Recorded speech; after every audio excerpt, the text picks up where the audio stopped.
tofauti, jeshi la polisi limekuwa likitoa taarifa kudhibiti kwa kuwaua watuhumiwa kwa makosa ya ujambazi na ugaidi pasipokuwa na uthibitisho wa kimahakama. Pamoja na juhudi za kupambana na uhalifu huo, ni vyema kuendelea kujenga vyombo vya dola katika misingi ya kisheria ili kuimarisha imani ya wananchi na vyombo hivyo. Kwa sababu mkuu wa polisi au anayehusika, msemaji wa polisi, anaposema tumefanikiwa kuua majambazi kadhaa, maana haya ni mafanikio. Ina maana mlikuwa mmepanga kuwaua, sasa ndio mmefanikiwa kuwaua. Kwa hiyo hata lugha zinazotumika zinafanana katika matukio yote. Unasema alikuwa anakimbia, baada ya hapo alikwenda kutuonesha wenzake, alipokwenda kutuonesha wenzake, baadaye akataka kutukimbia, akataka kujeruhi, tukampiga risasi. Sasa kama huyu mtu alikuwa chini ya ulinzi, alitakaje kuwajeruhi nyinyi ambao ni askari labda kwa 10 15 na mna silaha? Na mtu kama mmeshamweka chini ya ulinzi, maana yake kwa anapingu tayari. Alafu mnasema baadaye kwamba tumemuua kwa sababu alikuwa anataka anahatarisha maisha ya askari pia. Kwa hiyo tunaona hivi ni vitendo ambavyo sio sahihi na vinaendelea kujenga chuki miongoni mwa wananchi. Swala jingine la haki za binadamu, swala la 5 sasa, ni miili iliyokuwa inaonekana inaelea kwenye bahari ya Hindi. Kumekuwa na hali ya taharuki inayoendelea kwa wananchi juu ya upatikanaji wa miili iliyoelea katika mito na bahari ya Hindi ikiwa imefungwa kwenye viroba. Kituo cha Sheria na Haki za Binadamu kimepokea taarifa hizi kwa masikitiko makubwa, kwani hadi sasa hakijafahamika chanzo cha vifo vya miili hiyo. Hivyo basi, kwa kutambua uwepo wa ofisi ya mpelelezi wa makosa ya jinai, kinatoa wito kwa serikali kutolea majibu juu ya hatua za kipelelezi wa miili iliyokutwa ikielea bahari ya Hindi kama ilivyoripotiwa na vyombo vya habari tarehe 21 na 22 mwezi wa 8 mwaka 2017. Ni jambo la kinyama na la aina yake kutokea katika nchi yenye misingi ya ujamaa na udugu kutokea kwenye mipaka ya Jamhuri ya Muungano wa Tanzania.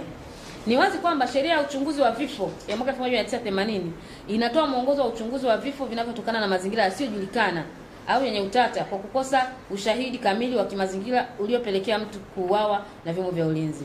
Kwa hiyo yani maisha haki ya msingi kabisa katika haki ya kwanza kabisa ni haki ya kuishi. Kwa sababu bila haki ya kuishi huwezi kupata haki zingine. Sasa haki ya kuishi inapokuwa inachezewa kwamba mtu anaokota kwenye kiloba tu kama unavyookota mkate uliotupwa. Alafu unasema tumeokota miili kwenye viloba na hakuna hatua zote zinazochukuliwa kuchunguza kwa nini watu wamekufa na wamekufa katika mazingira gani. Hilo ni swala la miili. Swala la 6 na la mwisho ni kuminywa kwa haki za kisiasa. Kituo pia kimesikitishwa kuona vitendo vya kuminywa kwa haki za kisiasa na kiraia. Hali hii imejitokeza sana kwa kuwanyanyasa wabunge, hususan wa vyama vya upinzani. Na hii tutaisema bila kupepesa macho mahali popote, kwa sababu haki ya amini chama unachokitaka ni haki ya kikatiba.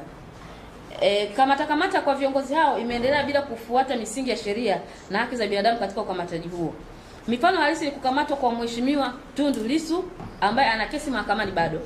Mheshimiwa Tundu Lissu alikamatwa tarehe 22 mwezi wa 8 katika mahakama ya hakimu mkazi Kisutu kwa tuhuma za uchochezi na baadaye kupekuliwa nyumbani kwake kwa masaa mawili hapo jana tarehe 23 mwezi wa 8. Mwingine ni Mheshimiwa Esther Bulaya aliyekamatwa mnamo tarehe 19 Agosti 2017 akiwa hotelini kwa tuhuma za kutaka kuhudhuria mkutano nje ya jimbo lake.